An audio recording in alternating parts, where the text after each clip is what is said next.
Welcome to your sophomore year at the Tragedy Academy, where you are the teacher and we are the students.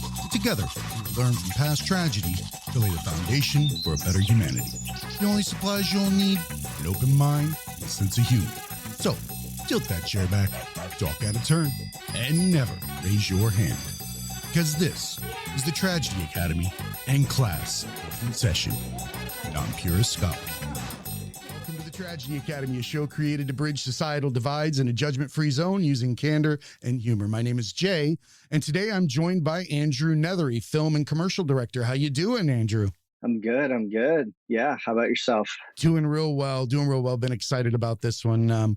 Mike referred me to you. Mike Barker is such a cool guy when he was on, and anybody that he refers, I definitely want to get a conversation with. So doing good today. Nice. Yeah. This is weird for me because, I'm usually the one doing the interviews. So now I'm like, I don't even know how to approach it. I'm going to like step on your toes, or I'm going to be quiet and listen. I don't even know what world this is right now. So let's see how I do. You know what? I think that it's quite all right with me because I don't believe in interviewing people because it's just so awkward to me. I can't have a list of questions. I can't, like, scripts are really hard for me because I have to work off of people in situations, and that's how we work in day-to-day life. So in this type of situation, I just want to know about, your new documentary, Bury Us, Punk Rock Uprising. Right. And I want to know about you and tell people, what your passion is, how you came up with this. And yeah, that's it. Awesome. Yeah, I'm ready. Let's do it. Tell me what you want to hear about. You want the lowdown? You got a question for me? What's going on? Well, why don't you tell us what Bury Us, a Punk Rock Uprising is? Yeah, so this film is about the Basque punk rock scene. I kind of approached it as like a concert film, but it's like really a lot deeper. So the kind of like one-liner that I've been telling people is that it's a sonic journey through Basque punk and like the turbulent past and the history that's defined that genre of music. And then chronicling the rise of this like underground gaztetxe movement, which is basically all these like punk, well, they're a lot bigger than punk venues, but basically they're illegally occupied buildings that kind of support their culture, which has been historically repressed. Almost like a 50s like Nazi swing places, things like that, underground, or the black culture having the underground bars and things like that where they could play music and stuff like that. That's super cool. Yeah. Before we go any further, because I know a lot of people won't know where Basque is, can we describe that real quick just so they can get a context? Sure. So there's a few ways to describe it. There's the way that the Basque people prefer, and then there's like the hard truth of the reality of like the Spanish state. So most of Basque country is in Spain. Part of it's in France. And basically what you have is you have a nation without a state. So the Basque country is thousands of years old.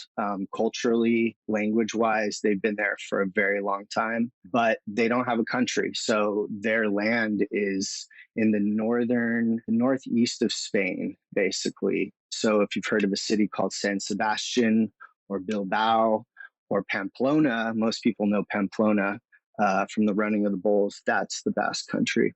And then wow. So that's actually where the Running of Bulls is? Yeah, correct.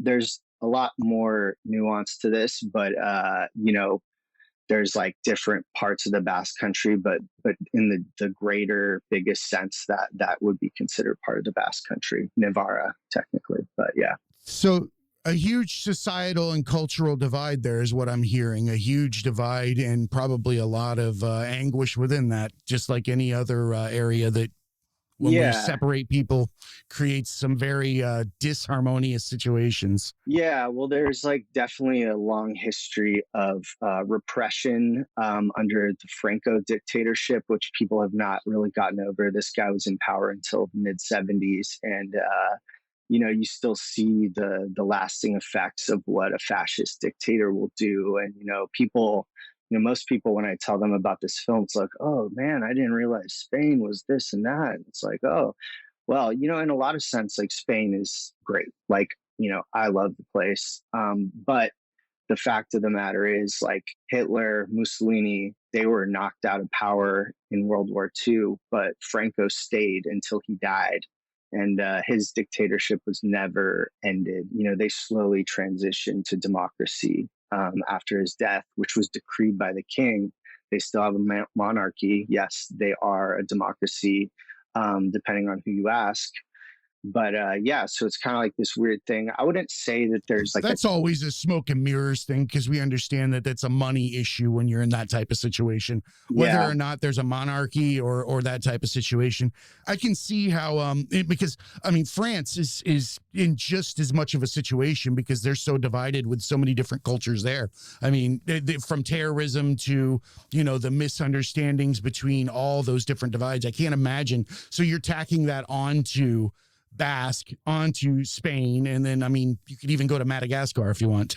yeah. I mean, I do want to say, like, I don't feel that there's like a divide in a way that's sort of, you know, these people are very open. They're very, you know, they're modern humans, right? Like, I feel that, Of course. you know, they kind of get a lot of shit about, like, oh, you're Basque, like, why do you want to be different? Why do you want to this? And it's like, no, no, no, like, I don't want to separate. I just want to be known for who I am. And so I think it's important to talk about the fact that, like, especially to me, like the younger generations, especially like millennials, et cetera, you know, we're all citizens of the world. Like, we grew up on the internet. There are people, you know, you talk to, whether you know it or not, that are like from around the world just by the way of like typing on your computer. And so they're very much in that world too. However, it's like, hey, we have this language, like, their language was outlawed until the mid 70s. And so the people in my film, they were the first generation to be able to legally learn their language.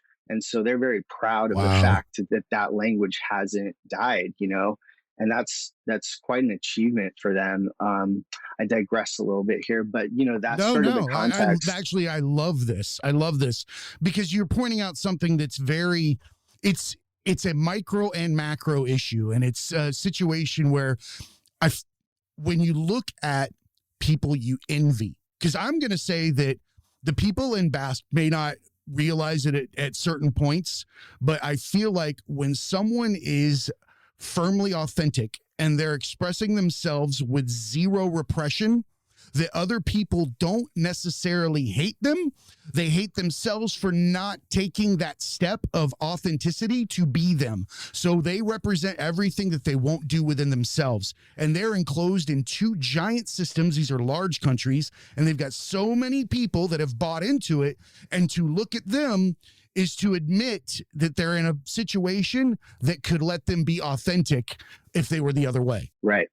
It's a boiler room. Yeah, it's just yeah, I don't know. I lost my train of thought, honestly, but it's just, there's so much beauty in the kind of history. And so I really got into this sort of world. I was touring with a American band through what I knew as Spain, and when we got there, it was like, hey, these aren't Spanish, these are Basque people. Don't call them Spanish. Like, it's very offensive to them. And we were touring through these gasteches, which translates to youth house. And these are squats, again, illegally occupied. They take over these abandoned buildings and turn them into culture centers. Part of it's political, a lot of it's cultural, a lot of it is like self-help. So they'll like have classes, whether it's like learn how to record, learn how to sew, learn how to like do things that where you can turn around and like add value to your life with these skills. And it's like a punk rock venue. So it's like this crazy world of like revolutionary, you know, it's like a revolutionary culture center, all tied to their sort of independence movement. Not all of them are tied to the independence movement, but overall, it's like very pro Basque culture, in a place where they've been sort of, you know, you look at like homogenization in our country, right? Like, obviously, the most horrible example is like what happened to the Native Americans. And so, like, this is their response to that homogenization. It's like, yes, I understand, like, there's a global world. However, like, we're going to keep our language and traditions. And so that's how I was introduced, right? I went to all these little guest sketches. And I was like, wow, this is insane. Like, the richness of the scene and the culture and the history, and like learning more about the history. I was just like, wow, like, made some really good friends there. A friend like Peo Salaveria, he's the producer of my film. He's Basque. He's from a little town. He's very, he grew up in this. And so, we became friends. He's a filmmaker. He came out to LA. We lived together in LA for a while. And, he just came out to try to learn the American way of filmmaking. And just like, that's how this film came together. It was just like, when you're a documentary filmmaker, you can't just make up a story. A story has to find you. And it just became like this is a documentary. How has this not been made? Like I always used to tell him, like, how has this not been made? Granted, this story's been told in the Basque context and in the Spanish context, and actually censored in the Spanish context. And so, that was the kind of start of it. And then one of Peyo's friends' band, a friend of Peyo's, they're in a band. They came out to LA, met this band Nina Coyote at the Chico Tornado. Koldo and Usua, they're the main characters of the film. I've pretty much loved their music. And I was like, okay, here's the stars of the film. They're magnetic on camera. And there we go. Like then, 5 years later, here we are. We finished it. So yeah, long journey. What an amazing story. And I hear that when you're walking through that, a lot of things stick out to me, and that's that you put yourself in the shoes of the people that were actually in the situation. You walked through their culture, you went through these different areas. And another thing was that you said that the story comes to you. And I firmly believe in that. I think that when you're acting in a manner that is authentic to yourself, and if you're pursuing something creatively, it should come to you. It shouldn't be something that you're seeking out. I think that it should show up on your doorstep. One thing I'd like to point, go ahead. No, I was just saying, like, a lot of people never get that opportunity. I was just lucky enough, like this thing fell into my lap, It's a great point. A lot of people don't get that opportunity. And that's with every single experience for any other person anywhere else in the world. I think that as creators, there's an onus on us to put forth a product that conveys a message, even if it's laughter or whatever it is, but you have to take that mindful moment, because that's what humans are doing. They can't catch up with their own brain. They don't know what to do. So they sit on a couch or they look at a video for a certain amount of time to calm their mind, but they're going to take in an experience. And if you're going to be a filmmaker or director, I love that you've chose a method to utilize that mindful moment to teach people what cultural oppression looks like. And then also, I mean, let's face it, punk gets a really shitty rap for wanting to be the most authentic group out there, for wanting to just be themselves and nothing more. They don't fucking hurt anybody. Definitely. Yeah. And, I grew up in Southern California. And so like punk was everywhere. I mean, it's everywhere anyway, but, just a lot of like the South Bay bands, like Pennywise and like all this scene, I kind of like became friends with some Pennywise, of those guys. I haven't heard that in forever. Yeah, like they're fucking classic. But yeah, it's just like this crazy thing of like, punk is so ubiquitous, but then when you look at like what the Basques have done, they've like, I say it in our trailer. It's like, for, punk around the world is about, revolution, but for the Basques, it's like literally a fight and a struggle for their culture. So it's like an added layer and an added depth. I love it. So in this documentary, is there particular moments that really stick out to you? Oh man, it's like a blur. I've watched this thing like 100, now probably like 1,000 times. I'm asking you a loaded question, knowing that I've edited a lot of audio and things like that, and it just becomes like this big circle. It becomes its own living, breathing entity. Yeah, absolutely. I mean, there's a lot that stick out. And another reason why I made this film was, I started this film in the Obama years, and, you watched the sort of Tea Party at that time and the birther movement, which, the man eventually became president. And you see this polarization in our culture beginning to be very pronounced. And I created this film as like a cautionary tale for America, frankly, because it's really hard to talk in honest ways about what is wrong with our country. Like you can't do it. Like everyone's already has their mind made up.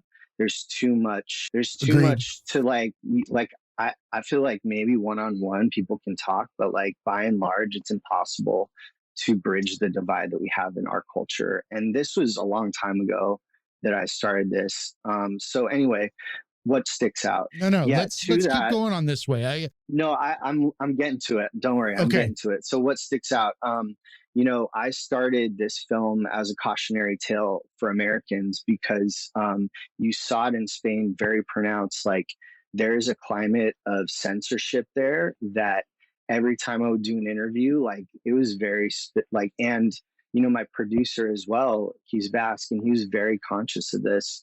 What you can say, what you can't say, especially as it relates to like wanting independence and like beyond that. I don't want to get into like the two details there. It gets very nuanced and it's a lot of backstory, but basically it's so similar to our country.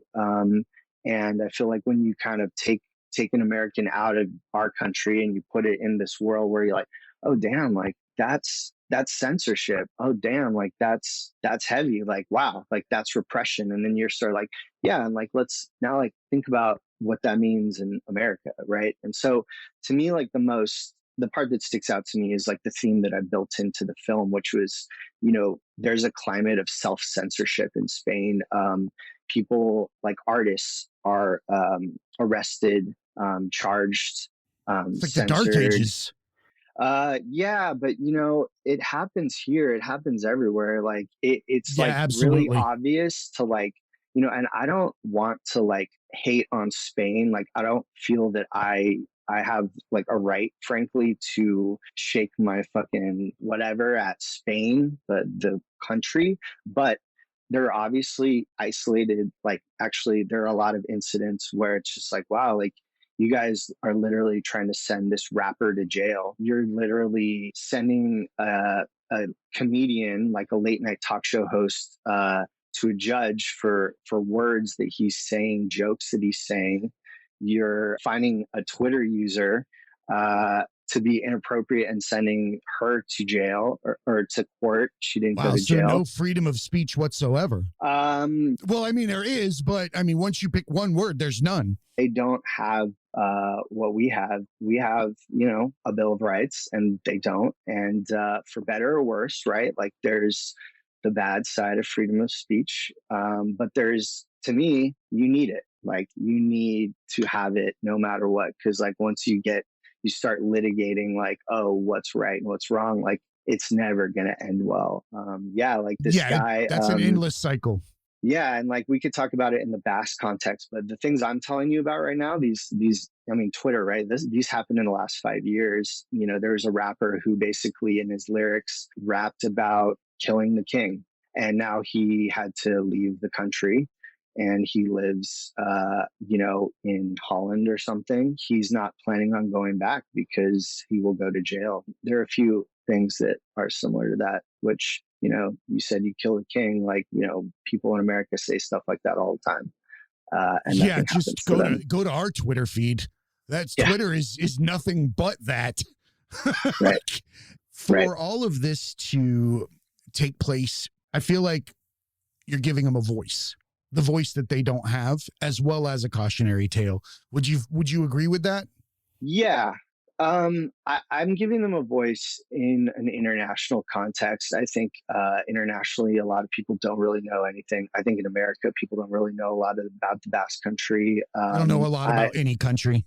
Yeah, well, that's pretty true. We're pretty centered on ourselves, I mean, I'm giving them a voice. I don't think that, like, I'm not going to say that I'm doing a lot for them because they've done a lot for themselves. Like, I really don't think I deserve a lot of credit in that sense. The people that I interviewed, they're the ones that stood up and said what they said, and this scene that I captured is like 40 years old, right? Like punk was like started in the 80s and it's matured and it's kind of, they did this, I didn't do this.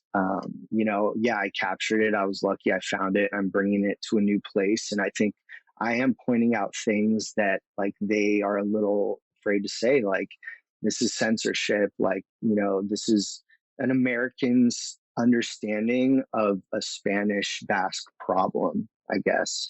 I don't know if you know much about the Catalan independence movement, which is another culture within Spain that has a very similar story to the Basques. Different people, different country. Barcelona is what everyone knows is Catalan. They have their own language.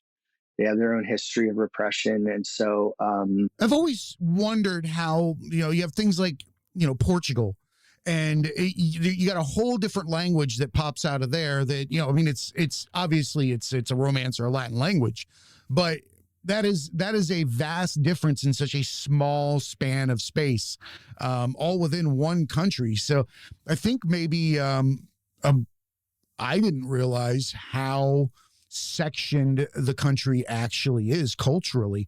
But I think that the misconception is that when a language pops up on a country, that's what everybody in that country is. And this is Europe. It's not like everybody didn't walk there. Everybody came from one spot and they scattered around. So you're going to get so many different cross cultures, especially when you're 100 feet from a street where there's another freaking country.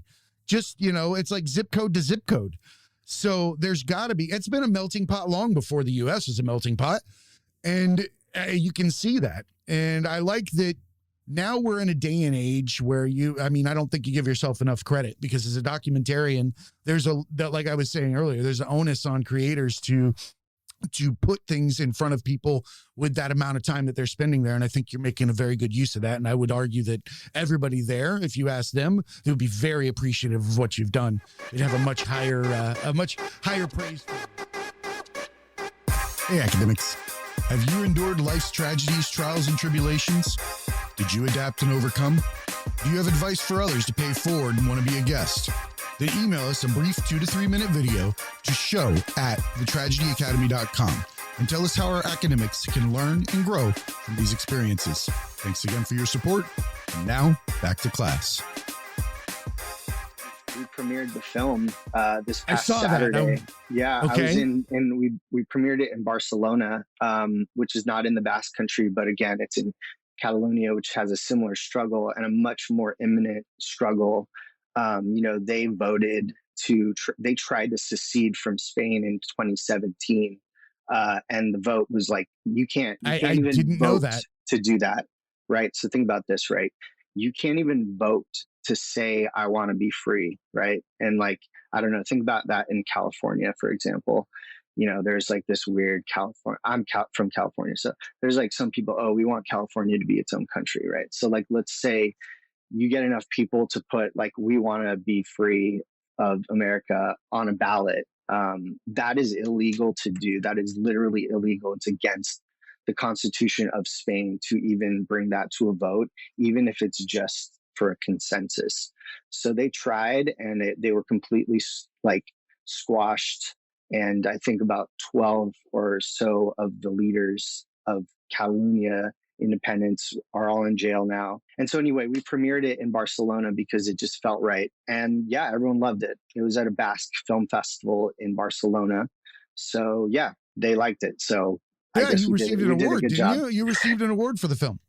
Yeah, that was a separate thing. So in late 2020, the Los Angeles Documentary Film Festival awarded me with the best director of the festival. Yeah, huge. And it's amazing because that festival has this background in this like amazing man whose name is Parajnov, and he was like sort of a dissident in I don't want to like tell you too many details because it's like a kind of complex history, but he was also like very much censored for his artwork, and he had to leave. It was part of Russia at the time, I believe. And so anyway, like that was a really amazing thing to like be honored by that organization and that film festival. People that understand the struggle. When you come from the struggle and you recognize somebody that documented somebody else's struggle, that means that it resonated with them. So I can appreciate that. I can't wait to get my eyes on it. I want to see the entire thing. It immediately took me in from the first trailer because I could see that you capture what those people are feeling. It seems like it's from their eyes, which is super cool. I can't go any further though without asking a question. And this is way off topic, but I just cannot forget it once I've seen it. What's it like to stick a 20-foot Slim Jim on a fucking subway car? It was great. Yeah. Yeah. To give a little context, I've done some work for the Slim Jim brand. And if you don't follow them on Instagram, you have no sense of humor whatsoever. That's, yeah, they're, that I can't take credit for that concept. Like the people behind that are geniuses, friends of mine and colleagues of mine.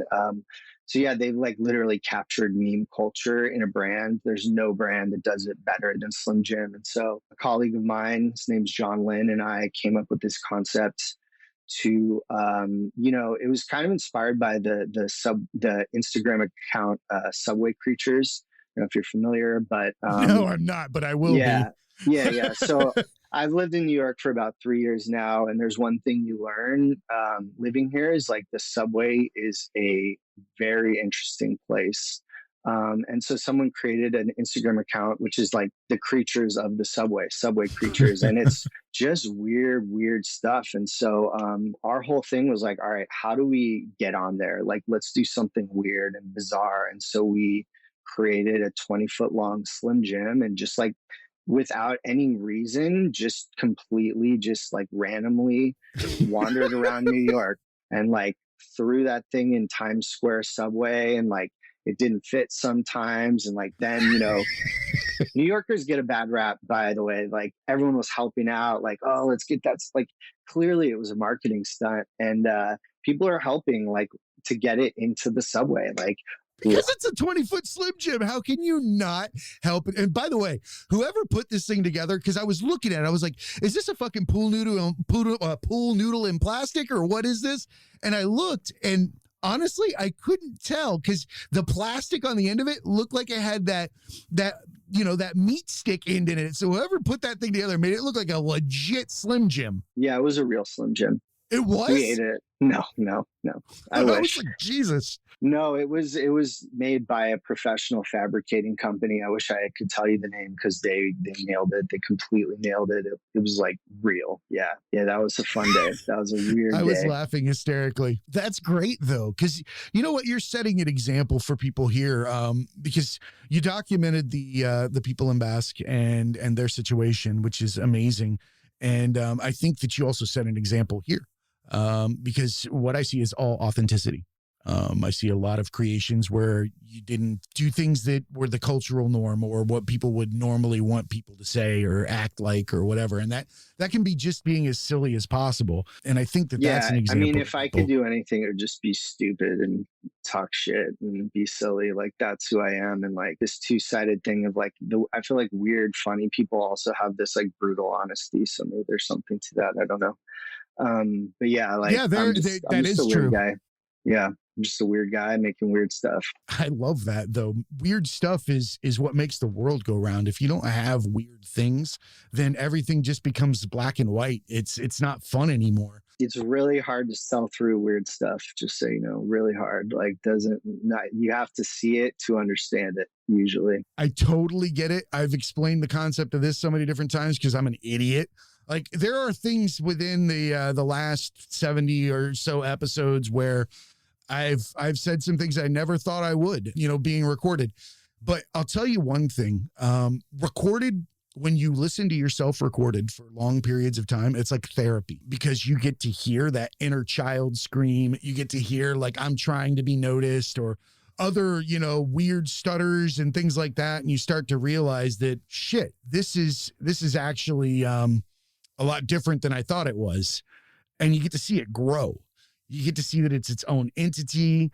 You get to try out things. It allowed me the chance to actually be myself for once. I'm appreciative of it because I think when you create, you don't just create things. I think you discover yourself in the process. Yeah, definitely. Man, it's been a long road for me. I feel like I did a lot of really weird stuff early on. Like I started making stuff with my friends in high school and just like weird, just like, honestly, I was like cutting like VHS, like weird. Like I never worked with film. I wasn't that old. I love it. Yeah, like VHS, just like doing just the weirdest stuff. And like it was weird when I went to apply for film school. It's like, this shit's way too weird. They're not gonna like, and then so anyway, I got like a little more serious and I like learned how to do it the professional way. And like that Slim Jim stuff is like full circle. And, you know, again, like I'm just building off of what they've done. Like that brand is amazing, you know, and like I'm just lucky to have worked with them, honestly.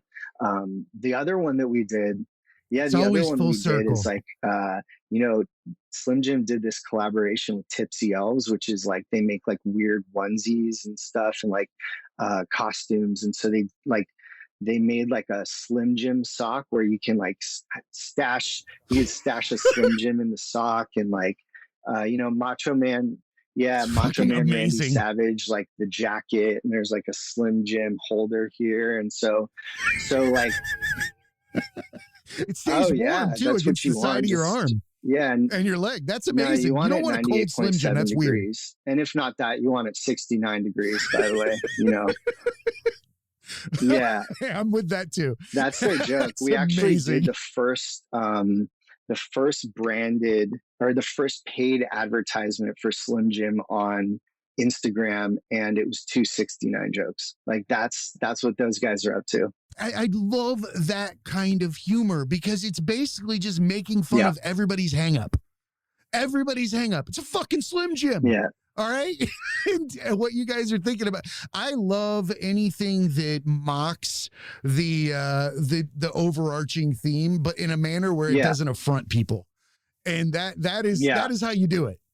You put a Slim Jim in a fucking sock. Yeah, exactly. And so for that shoot, we just like literally spoofed a hype beast shoot. So we got like this great stylist to like dress them up over this bizarre like Macho Man stuff. And they made like a just like all these weird things. And so we put like legitimately styled outfits together and like hit all of the like major fashion spots, like in Dumbo, New York. And just like, you know, you see the Manhattan Bridge in the background, and like, it's a joke. Like we just got a bunch of like Instagram influencers to like pose like they were models, and it was just so dumb and so great. Jesus, though. But how much did We you laughed laugh during nonstop. that? Like, how hard did you laugh? Like we found like a red Vespa, and I was like, "Yo, like go pose over there, like kneel down, like." And like it was just great. I was like, someone put that there for us. Like no, like that was just in the streets. Like go, yeah. We laughed nonstop. Everything started falling into place, I'm sure. Amazing places to stick this Slim Jim and make a good laugh. I couldn't imagine. That sounds like a dream come true to me, honestly, because most of the time I'm acting like an idiot, you know, around the house or whatever, because I can't deal with it otherwise. I need to have that outlet, and I get serious for a show. That's about it. But most of the time I want to be jousting with Slim Jims. Come out here and we'll get you jousting with Slim Jims. That's easy. Can I name the show Jousting with Slim Jims? I'm just going to name this episode Jousting with Slim Jims. We've had some crazy titles over the years, because it's like I always try to grab something from the show and kind of throw it out there. But like one of the first ones, I used to have a co-host. He's a writer now, and we did stuff like Fat Boots and Treadmills, T-Rex Dodgeball, shit like that. Just completely off the wall stuff. I mean, the first thing that we created, we were talking about what it would sound like if a T-Rex threw a dodgeball at a kid during recess. So it's the first bonus on our show. Horrible audio. Like everything that I've learned has been over time in editing this stuff, but we just didn't go back and erase anything, so you can see the progress. But it's literally like a la Adam Sandler with an intern we used to have, Jippy, where she's like, and now a T-Rex throwing a dodgeball at a kid during recess. And then you just hear some kid get hammered with a dodgeball, and then it's over. That's the whole thing. That's the first thing. I don't even know what does that just even to give sound you an like? idea. I don't even know. You know what? Hang on just a second. I might actually have that. Hold on. Do, do, do, do, do, do, do. And now, a Tyrannosaurus throws a dodgeball at a kid during recess.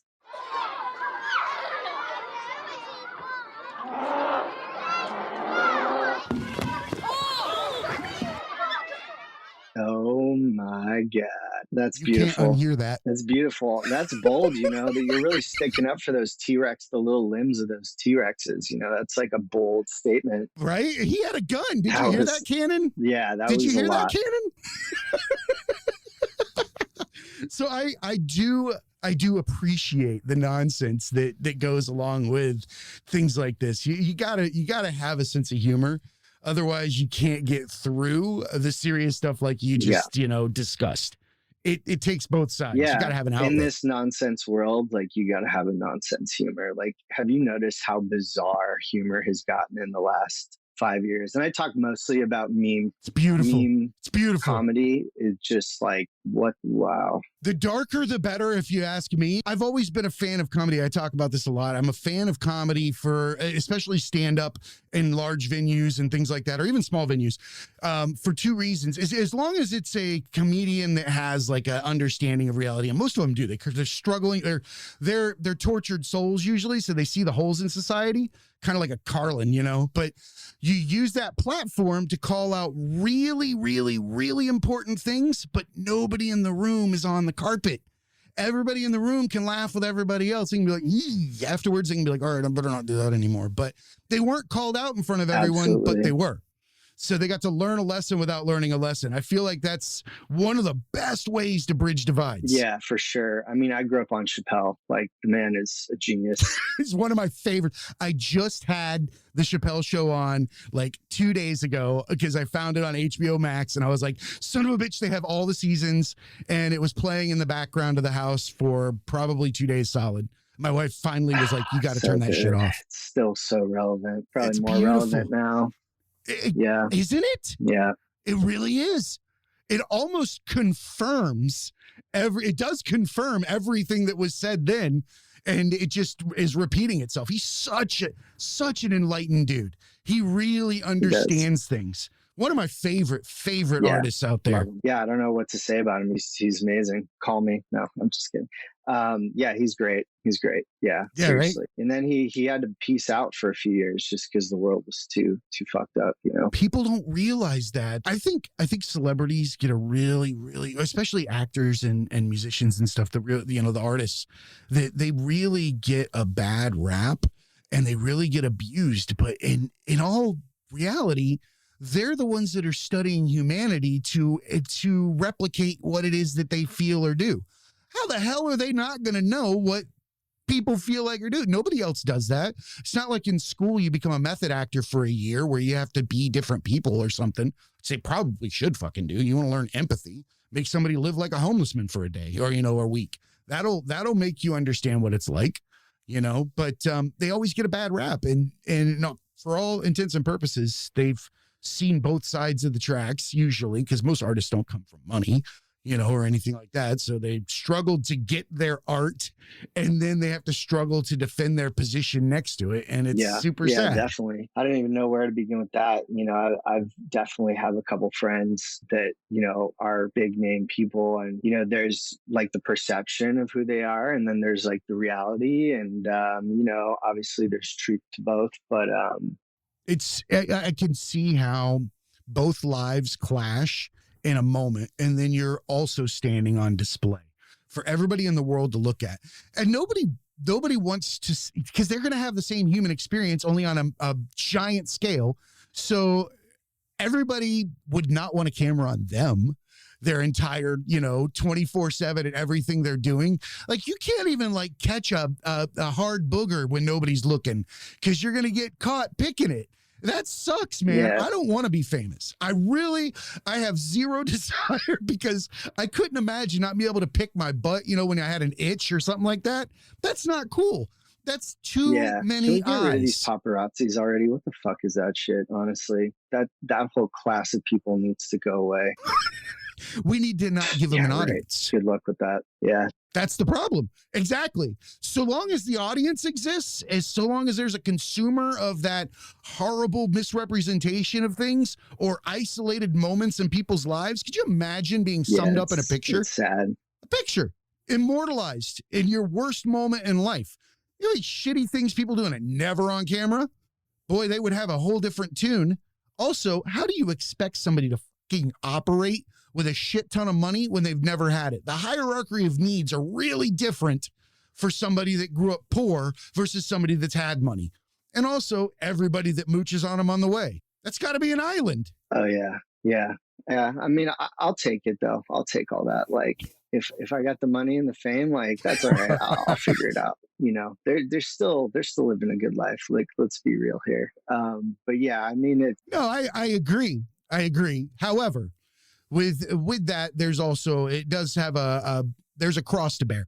And I'm not saying there's not a cross to bear with everybody. I'm just pointing out in this particular instance that they're not given the same type of empathy that you would give to somebody else standing next to them. No doubt. Which is wrong. Everybody should get equal amounts of empathy in that situation. For sure. I've had so much fun talking with you. I don't want to monopolize all your time. And I want people to hear about the documentary again. Where can people find it? Yeah, so right now, buryusfilm.com is probably the best place. Instagram, buryusfilm is probably the best place. We're working on premiering it in different areas, finding a distributor. This is like a completely independently done film, like no help. Wow. Really proud of that, but honestly, it's a freaking pain. So at the moment, we're just looking at different locations. We're going to premiere it in the Basque Country here in the next couple months. Yeah, the Los Angeles Documentary Film Festival. We weren't able to premiere it this last year because of COVID. So this year, in I think October, we're going to play it in LA. Hopefully, find a place in New York, and along the way, find a distributor to actually get it out in mass, like the way a film should be put out. But, I really like the idea of like putting it in theaters. It's going to be recognized. It's going to be recognized, and somebody's going to pick this up. It's art. That's a great representation of this situation. I can only see that happening. It's just a matter of when. Fingers crossed. Yeah, it'll happen. So yeah, we're looking to get it out to people as soon as we can, but we also want to be smart about it. So I wish everyone could watch it right now on Netflix or Amazon, but we're just kind of like got to cross some T's, dot some I's first. And, putting a film in a theater is a special thing. And, so I really want to get this thing in theaters, even if it's like for one show in one city or whatever, in different places. This film has a great soundtrack. The music in this film is amazing, hands down, world class. And like to be able to get into a big theater and blast that. Do you have any you want to share with us? Some bands. Is there anything that you can tack on to the show? You can send something over. I can, or let me know something. I can put it at the end of the episode. Yeah, I'll send you a couple tracks, maybe a Spotify playlist or something. But just to be able to play music loud in a theater, like it's just cool. Like I'm just a big music fan, so like I just want to blast some loud music and like show some people some stuff. So that's what we're trying to do. Music, it's not given the respect that it should get, the arts in general, but music is one of the best ways to heal a divide. It's a different energy. It brings people together every single time. Saw it during the pandemic. I mean, as soon as that happened, I mean, we all bitch about how creators' lives changed and, the different methods with which to get your art out there are all changed. But man, how many more artists do we see now with brilliant concepts and beautiful art than we ever did in the past? Because they were forced onto their knees and given a different way, and you adapt and overcome. Yeah, for sure. I think it goes without saying that the thing that people miss the most is live music. Like everyone that I know, maybe I hang out with a lot of music people, but I think across the board, at least in America, it's just like that is the number one thing. Just yearning for it. Yeah, my wife was really upset. They had a couple of concerts canceled recently. We've had tickets for a long time. It's disappointing, but here where I live, they're starting to open it back up. But that's wild, that's huh? Florida. Yeah. So yeah, it is Florida Man on Florida Man. It's a podcast that we're friends with Wayne on that show. He pointed out something to me. I've lived around the world, a lot of different countries, but then he pointed out something to me that I just did not. It never dawned on me about Florida, and that is that it is one of the most culturally diverse states in the shortest distances that you will find just about anywhere. You will go from culture to culture in seconds in Florida, and you don't even realize it. It's so diverse. It's kind of like what we were talking about. It's that melting pot. But here, I think that people's heads might get poached a little from the sun. And then let's face it, we know what this is like. California's got the same epidemic or issues with it. It doesn't snow here. So if you're homeless or you're impoverished or you want to be somewhere that you don't freeze during the winter and you can be without electricity, guess where you're going to live? Oh, yeah. In a hot spot.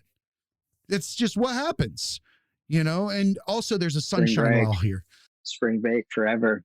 No, well, yeah, yes, it is. But the sunshine law is that anything that happens in the state can be released to the news I heard that. Immediately, whereas in other states it can't be. That's the excuse for Florida man, right? That's your guys' excuse. Yeah. It is just, well, I mean, people don't get to see everything. Yeah. Everything's sensational. No, it's there are some fucking crazy things that happen here. Some really crazy things. But you know, it's that's kind of everywhere now. Florida just gets the rap. It is. They're like the celebrity, the drunk uncle of America. No, I mean it does. We are the drunk. We're the Uncle Randy of America. We are the hold my beer state. We have it's definitely Daisy Dukes and trucker hats and look ma and swimming across things. People get bit by gators here. That's natural selection. I have a problem. I actually don't have a problem with that. I mean, if you're gonna swim with gators, it's kind of like, you know, for sure, you get what you deserve. At any rate, dude, Andrew, thank you so much for coming on. I know this documentary is going to do great, and I know you're going to do great things. I genuinely appreciate the time that you given me today, and everybody out there. Yeah, thank you. I appreciate you having me on. You know, this is like pretty much a first for me to like have to talk. I'm always the interviewer, so yeah, thanks for bearing with me on that. That's really, really cool for you to have me on, and like, yeah, I love it. You know, thanks for doing what you do. Dude, this is amazing. I appreciate it. It's a passion. So everybody out there, make sure you look up Bury Us, a Punk Rock Uprising. And thank you again, Andrew. And remember, everybody, be cool and keep learning. Hey, academics, thanks again for attending another class at the Tragedy Academy. You can show us some love by subscribing, downloading, and rating us 5 stars on Apple Podcasts, Spotify, and Stitcher. Or ask Amazon Alexa to play the Tragedy Academy podcast. You can find links to all major podcast platforms and past episodes at thetragedyacademy.com. You can find us on all the majors of social media, on Instagram at The Tragedy Academy 2019, on TikTok at The Tragedy Academy, and on Twitter at Tragedy_Academy, where we'll post our clips of upcoming shows, updated info, and thoughts. If you'd like to be a guest, send an email to show@thetragedyacademy.com. Keep an eye out on Instagram for Tragedy Academy giveaways. Thanks again for coming to class, and remember, be cool, keep learning.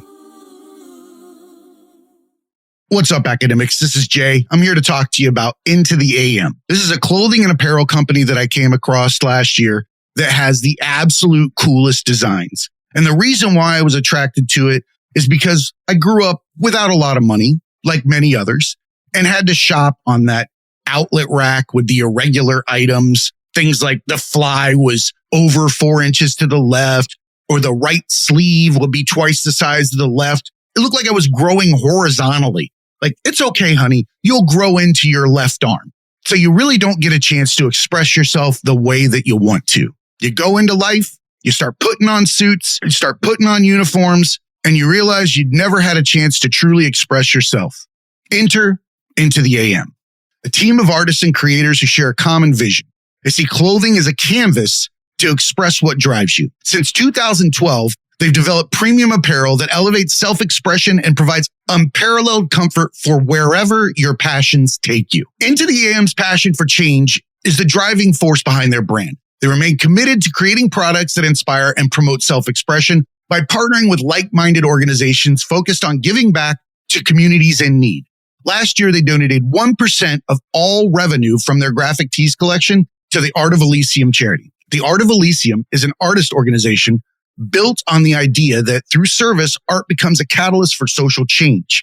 For over 24 years, the Art of Elysium has paired volunteer artists with communities to support individuals in the midst of difficult emotional life changes. They currently offer 110 community programs per month, serving over 30,000 individuals per year. The only permanent thing in life is change. Supporting charities dedicated to helping those going through these changes, trials, and tribulations require a never-ending commitment. The onus is on us as creators to affect change through our true, authentic talents, and Into the AM is the model of how this is done. Their clothes are handcrafted with care. They have a team of skilled artisans that craft each garment with the highest quality fabrics and eco-friendly inks. Not to mention, these things don't shrink, they don't fade, and they fit as if they were designed supernaturally. I'm stopped every time I wear one of the graphic tees to find out where I got it. The colors attract attention from miles, and the art is nothing short of spectacular, with designs for everyone. One of my personal favorites, Twilight Maiden. Go take a look. Into the AM does all of this while putting their money where their mouth is. 30-day money-back guarantee, lightning fast shipping, and hassle-free returns. The deals are endless. Graphic tee bundles, discount promo codes. Get over there, check it out.